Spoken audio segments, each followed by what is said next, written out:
اللہ کی توحید جتنی صوفیہ نے سمجھی ہے نا، کوئی نہیں سمجھ سکا، علم کلام والے نہیں سمجھ سکے۔ جو لوگ علم کلام کی مباحث کرتے اور پڑھتے ہیں، ائمہ علم کلام، وہ توحید نہیں بیان، وہاں تک نہیں پہنچ سکے جہاں تک صوفیہ پہنچے۔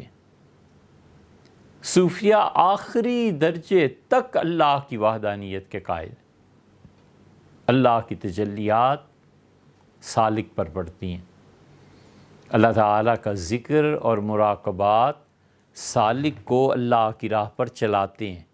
وہ جس حدیث کا کل حوالہ دیا تھا کہ 70,000 نور کے پردے میرے اور پروردگار عالم کے درمیان حائل تھے، اس کے مطلب نہیں ہے کہ اللہ کہیں بیٹھا ہوا ہے، ولیعوذ باللہ، بس اللہ جہاں پہلے تھا وہاں اب بھی۔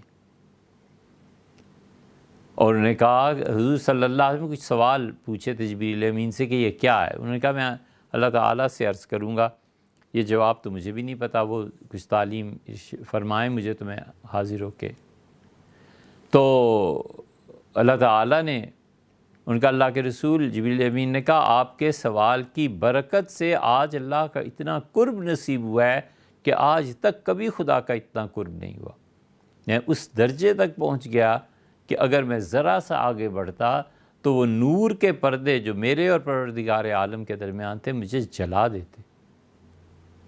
اور پھر عرض کیا کہ جو آپ نے دریافت فرمایا تھا یہ چیزیں، یہ جو پردے ہیں نا، اسے نام کوئی بھی آپ دے لیجئے، یہ ہیں تجلیات باری تعالی۔ ایک حجاب اٹھتا ہے اور سالک کو قرب نصیب ہوتا ہے۔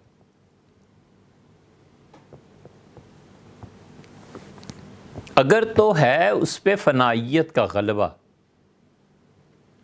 اور بنیادی طور پر اس پہ عنصر خاک کا غالب ہے،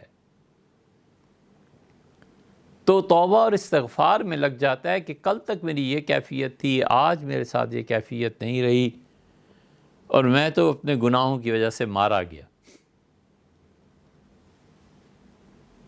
اور جس آدمی پر غلبہ ہوتا ہے عقل و دانش کا اور حکمت کا، اصل لفظ حکمت ہے، اس کا غلبہ ہوتا ہے اور علم بھی ہوتا ہے، وہ جانتا ہے کہ اب ایک حجاب کم ہوا ہے، کل کو ایک اور ہو جائے گا، پھر اور ہو جائے گا، پھر اور ہو جائے گا، پھر مرنے کے بعد حجابات ختم ہوں گے، قبر میں حجابات اٹھتے رہیں گے۔ وہ صبح شام جنت میں پہنچ کے اللہ کی زیارت کرے گا، اللہ کی تجلیات مختلف طور پہ آئیں گی۔ صحیح بخاری میں نہیں آیا کہ ایک تجلی، یہ امتحان ہوگا، اللہ تعالیٰ کی ایک تجلی آئے گی اور لوگ پوچھیں گے تم کیا ہو؟ وہ کہے گا میں تمہارا پروردگار ہوں۔ وہ کہے گا اللہ تعالیٰ میں تمہارا پروردگار ہوں، تو وہ امت کے لوگ کہیں گے ہم اللہ کی پناہ مانگتے ہیں، اس سے تو ہمارا پروردگار نہیں ہو سکتا۔ وہ کہے گا میرے ماننے والوں آؤ میرے پیچھے، ان کو لے کے چل پڑے گا جہنم کی طرف۔ حتیٰ کہ اللہ تعالیٰ ذات پاک کے متعلق خود کہیں گے کہ میں تمہارا پروردگار ہوں، تو لوگ سجدے میں گر جائیں گے۔ وہ معرفت جو اللہ نے اس دنیا میں جتنی عطا کی تھی وہ اس وقت کام آئے گی۔ تو اللہ کی توحید جتنی یہ سمجھے ہیں نا، کوئی نہیں سمجھا، اور جتنے اللہ کو ایک ماننے والے یہ تھے کوئی نہیں تھا۔ توکل، اللہ پہ بھروسہ، خلق خدا سے استغنا، بے نیازی اور صبر کرنا، تین چیزوں میں کمال حاصل تھا انہیں۔ نعمت پہ شکر کرنا، تکلیف پہ صبر کرنا، اور گناہ پہ توبہ کرنا، کمال حاصل تھا ان صوفیہ۔ نیکی پر توبہ کرتے تھے، لوگ کہتے ہیں گناہ پہ، وہ نیکی پر توبہ کرتے تھے کہ اللہ نیکی کی، نماز پڑھی معاف کر، یہ تیرے سامنے پیش کیے جانے کے قابل نہیں ہے۔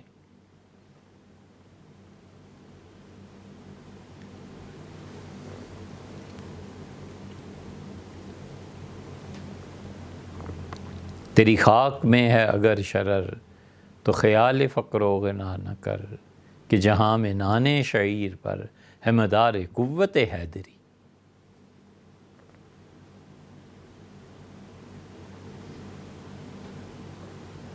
مگر کریں کیا؟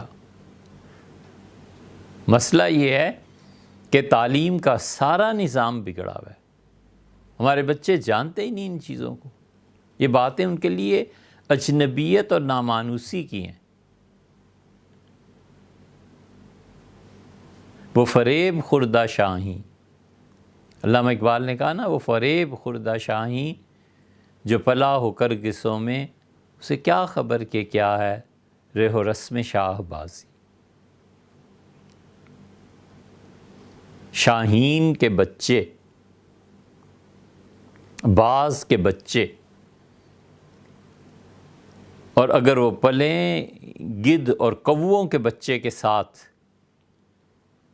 تو ان بچوں کو کون کووں سے اور گدھوں سے الگ کرے گا؟ انہیں کیا خبر کہ کیا ہے رہ و رسم شاہ بازی، انہیں کیا خبر ہے ان کے آباء و اجداد کیسے شہباز تھے اور کیسے اڑنے والے تھے اور کیسے شکار کرنے والے تھے، کتنے زبردست ان کے نشانے اور عزائم تھے۔ انہیں کون سمجھائے؟ بالکل اس امت کا یہ حال ہو گیا۔ ہم لوگوں میں وہ لوگ جنہیں اللہ نے بڑی صلاحیتوں سے نوازا تھا، وہ ان کووں اور ان کرگسوں اور ان گدھوں کے ساتھ بیچارے تعلیم ان کی ہوئی، وہ بھول گئے کہ ہم کیا تھے اور ہماری عظمتیں، ہمارے پچھلے کتنے بڑے لوگ تھے۔ اس لیے یہ صوفیہ جو ہے نا، سب سے زیادہ اللہ کی توحید کو سمجھے ہیں۔ اس پہ حضرت مجدد الفسانی سرہندی رحمۃ اللہ علیہ نے بہت اچھا لکھا ہے۔ ان جیسی تحریر اب تک ہماری نظر سے تو نہیں گزری، مکتوبات شریف میں ہیں، جہاں وہ معرفت باری تعالیٰ پر بات کرتے ہیں۔ اس موضوع پہ کسی کو کام کرنا چاہیے بھیا، حضرت مجدد رحمۃ اللہ کی عبارتیں الگ کرنی چاہیے، جہاں انہوں نے خالصتاً اللہ تعالیٰ کی معرفت پر باتیں کی ہیں۔ اسی لیے تو حضرت مجدد رحمۃ اللہ علیہ کہتے ہیں کہ ان الحق دری راہ بچہ است، اللہ کی معرفت کی اس راہ میں جسے تم ان الحق حلاج منصور کہتے ہو، بچہ تھا، اسے کیا پتہ یہ راہ کیا ہے، ان بچوں کی باتوں کو کیا کہتے ہو۔ ہمیں ایک آخری بات کہیں، پھر آپ شروع کیجئے۔ یہ جتنے تصوف کے مخالفین ہیں، ان کی خدمت میں ہاتھ باندھ کے گزارش ہے، یار آپ ادھر ادھر کی روایات مت لائیں۔ اس مجذوب نے کہا، اس گلی میں ایک بابا ہوتا تھا اس نے کہا، اس قبر پہ ایک بابا جی بیٹھے رہتے تھے انہوں نے کہا، یہ تصوف کے نمائندے تھوڑے ہی ہیں، انہیں تو پتہ بھی نہیں، انہیں تو ہوا بھی نہیں لگی کہ چیز ہوتی کیا ہے۔ ہم کیوں ان کا دفاع کریں؟ ہم ان کے کفریہ جملوں کے، لا الہ الا اللہ چشتی رسول اللہ والیاذ باللہ، اس قسم کی فضول باتوں کا ہم کیوں دفاع کریں بھئی؟ ہم کیوں کہیں کہ یہ جذب کچھ نہیں؟ بات آپ کریں تصوف کے نمائندوں کی، جو تصوف کے نمائندے ہیں ان کی بات کریں۔ ایک آدمی کہتا ہے کہ میں عمران خان سے بات کرنا ہی نہیں چاہتا، پرائم منسٹر کی میری بات ہی نہیں ہے بھئی، وہ اس ملک کے مسائل کو نہیں سمجھتے، ان کے پیچھے جو قوتیں ہیں میں ان کے ساتھ بات کرنا چاہتا ہوں، ملک کے نمائندے وہ ہیں، ملک کو چلانے والے حقیقت میں وہ ہیں۔ بالکل ٹھیک اسی طرح ہم کیوں بات کریں کہ لاہور کے فلاں محلے میں یہ ہو رہا تھا، صوفی فلاں جگہ، بات کرو یار وہاں روم کی، بات کرو جو تصوف کے نمائندے تھے ابن عربی کی، بات کرو شاہ ولی اللہ کی، بات کرو حضرت مجدد الفسانی کی، بات کرو حضرت مرزا مظہر چاند جانا کی، اور بات کرو خواجہ معصوم صاحب کی، اور بات کرو حضرت مدنی رحمۃ اللہ علیہ مجمعین ان کی۔ وہ تھے جو اپنے اپنے زمانے میں صحیح تصوف کے علم بردار تھے، ان کا دفاع نہ کریں تو ہم مجرم ہیں۔ وہ خدا کی قانون، خدا کی دین کے خلاف چلیں، وہ مجرم ہیں، ہم بھی مجرم ہیں، ہم کیوں دفاع کریں؟ مگر وہ سارے کے سارے تصوف کے جو اپنے اپنے زمانے کے قائدین تھے، شہاب الدین سہروردی تھے، شیخ الاسلام ابن تیمیہ تھے، ابن قیم تھے، یہ رہ جاتے ہیں۔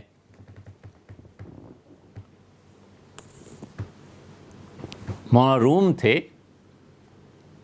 یہ تھے نمائندے۔ انہوں نے کوئی بات کی ہو نا، اس پہ بات کریں۔ آپ بات جا کے کرتے ہیں لاہور اور پنڈی کے کسی گلی محلے کے چرسی اور بھنگی کی، ہمیں کیا ضرورت پڑی ہے کہ ہم ان کا دفاع کریں؟